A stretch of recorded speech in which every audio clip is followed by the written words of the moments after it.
Hello India. Hello India. बड़ों को ढेर सारा प्रणाम, छोटों को ढेर सारा प्यार और मेरे सारे सब्सक्राइबर को ढेर सारा राम राम।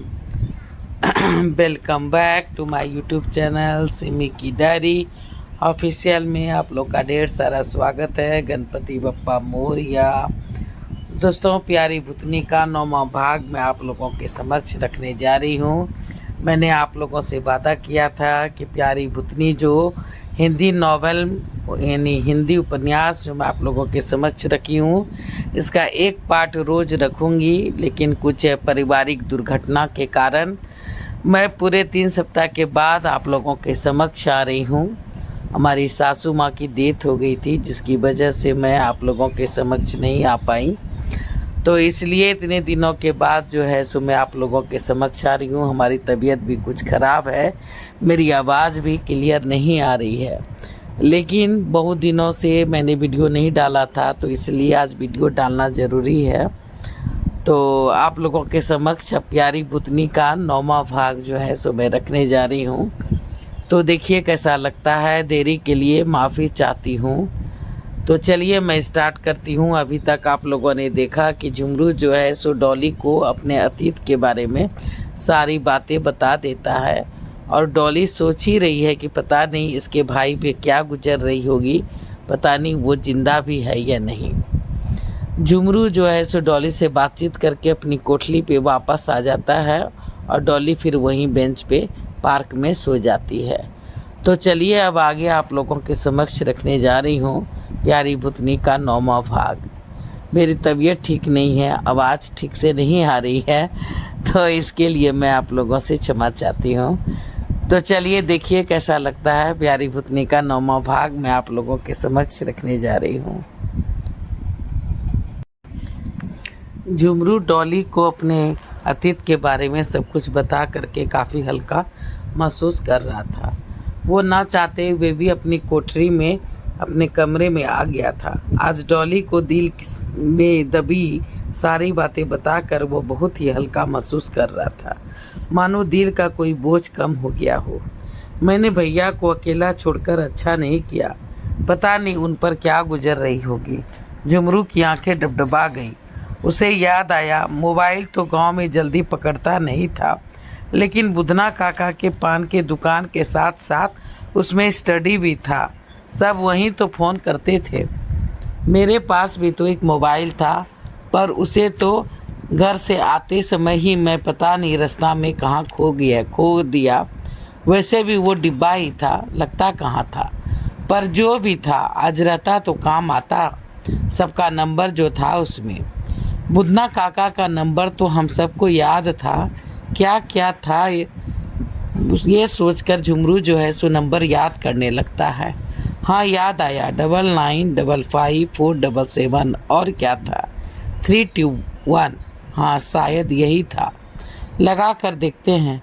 बुधना काका का नंबर लग नहीं रहा था। लगता है रात ज़्यादा हो गई है, सब सो गए हैं। दोस्त तो कोई रहा नहीं, जो सच्चा था अच्छा था मर गया, बाकी तो मेरी भाभी का गुलाम बन गया।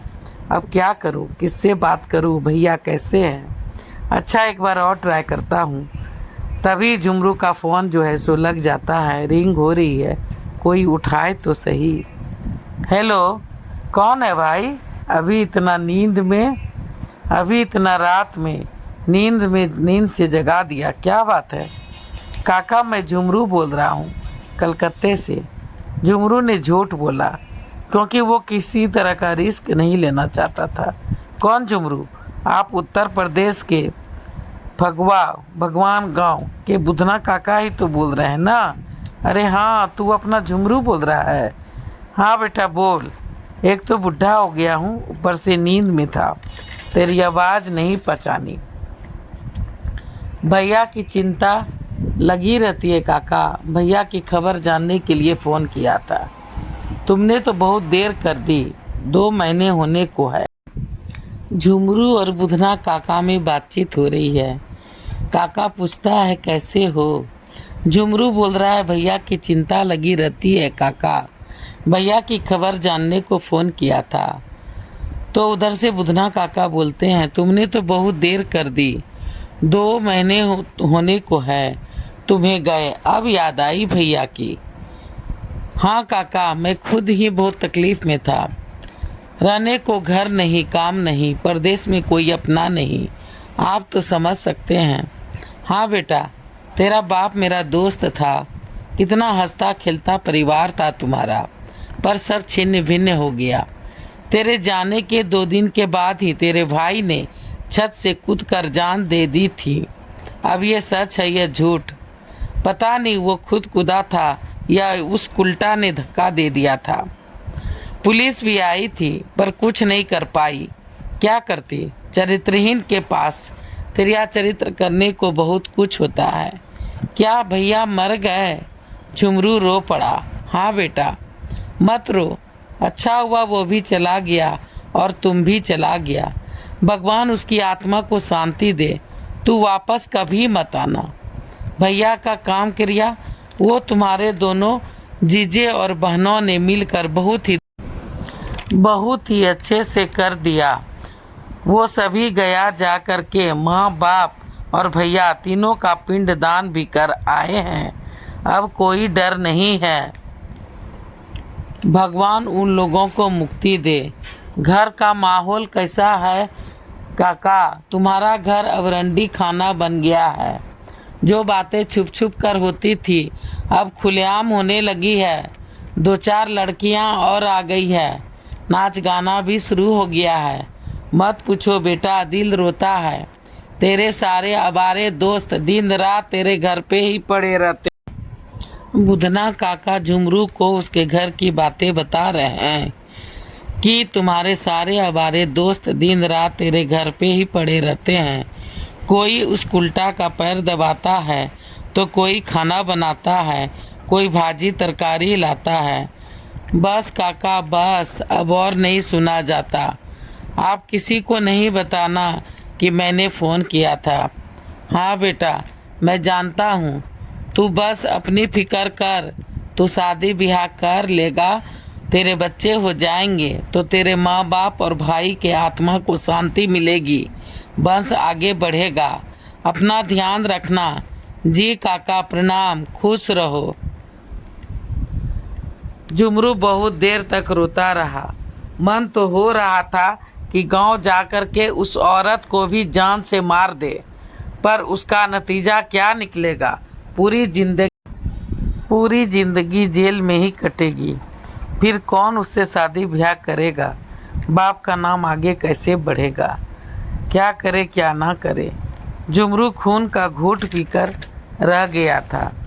उसकी समझ में नहीं आ रहा था कि वो क्या करे क्या ना करे। समय का काम चलना है और वो चलता ही रहता है। देखते ही देखते साल भर बीत गए थे। सब कुछ ठीक ठाक ही चल रहा था कि एक दिन अचानक जोर जोर से चीख पुकार की आवाज़ आने लगी। आवाज़ें सुनकर झुमरू की नींद खुल गई। ये कैसी आवाज़ है? कहीं डॉली को तो कुछ नहीं हो गया? वो जल्दी जल्दी कोठरी को ताला लगाया, लाठी और टॉर्च लिया और दौड़ पड़ा उस ओर जहाँ से आवाज़ें आ रही थी। वहाँ का नज़ारा देख वह दूर ही ठिठक गया। डंडा और टॉर्च दूर गिर पड़ा। धम से जमीन पर वो बैठ गया। डॉली अपने रुद्र रूप में थी, हवा में उछल उछल कर सारे गुंडों को मार रही थी। पास ही 2 लड़कियां खड़ी थी जिसके कपड़े फटे थे। चीख पुकार मची थी। थोड़ी देर में ही चारों गुंडे चित पड़ गए थे। डरो मत, दोनों लड़कियां समझ चुकी थी डॉली भूत है। अब डॉली सामान्य हो गई थी। तभी झुमरू बीच में आ गया था। क्या हुआ? डॉली ने गुस्से में कहा, देख लो, समझ लो क्या हुआ। हाँ ठीक है, तुम शांत हो जाओ, तुम सब डरो नहीं, मैं थाने में फ़ोन करता हूँ। आओ मेरी कोठरी पर चलो। डॉली तुम भी चलो। हाँ नहीं, दोनों लड़कियां सहम करके झुमरू के पीछे छुप गई। डरो नहीं, ये दोस्त है हमारी, पिछले 1 साल से मैं इसे जानता हूँ, ये हमारी मदद करेगी। झुमरू तीनों को ले करके अपनी कोठरी पर आ गया था। उसे संतरी को फ़ोन लगाया था जो रात में थाने पर रहता था। दरबान काका भी आ गए थे। सभी कोठरी पर पहुंच गए थे। अरमान काका भी आ गए थे। थोड़ी देर में ही पुलिस आकर चारों बेहोश गुंडे को उठाकर ले गई थी। दोनों लड़कियों ने पुलिस के साथ जाने से इनकार कर दिया था। जुमरू ने ही बीच बचाव किया। दोनों लड़कियों ने पुलिस के साथ जाने से इनकार कर दिया था। जुमरू ने ही बीच बचाव किया था। कोई बात नहीं, आप अभी रहने दीजिए, ये डरी हुई है। सवेरे हम इन्हें छोड़ देंगे, ठीक है, पर इसे सवेरे थाना आकर दस्तखत करना होगा। हाँ ठीक है, तुम लोग बैठो और बताओ कहाँ रहती हो, घर में कौन कौन है, नंबर दो, फ़ोन कर देते हैं। नहीं, उसकी ज़रूरत नहीं है। क्यों? दरअसल हम दोनों बहनें अपनी सौतेली माँ के जुर्म से तंग आकर घर से भाग कर आए हैं। सोचा था यहाँ कमाएंगे खाएंगे, पर तो चलिए दोस्तों, प्यारी भूतनी के 9वां भाग को मैं यहीं पे समाप्त करती हूँ और देरी के लिए माफ़ी चाहती हूँ। जैसा कि आप लोग को बताया कि घर में दुर्घटना हो गई थी। तो चलिए दोस्तों, अब देखिए कि प्यारी भूतनी का 9वां भाग आप लोग को कैसा लगता है। पहली बार चैनल पे आएँ तो सब्सक्राइब कीजिए, लाइक कीजिए, शेयर कीजिए। अब मैं अपनी वाणी को यहीं पे विराम देना चाहती हूँ। जय भोलेनाथ, हर हर महादेव। और आप लोगों का ढेर सारा थैंक्स मेरा वीडियो को देखने के लिए।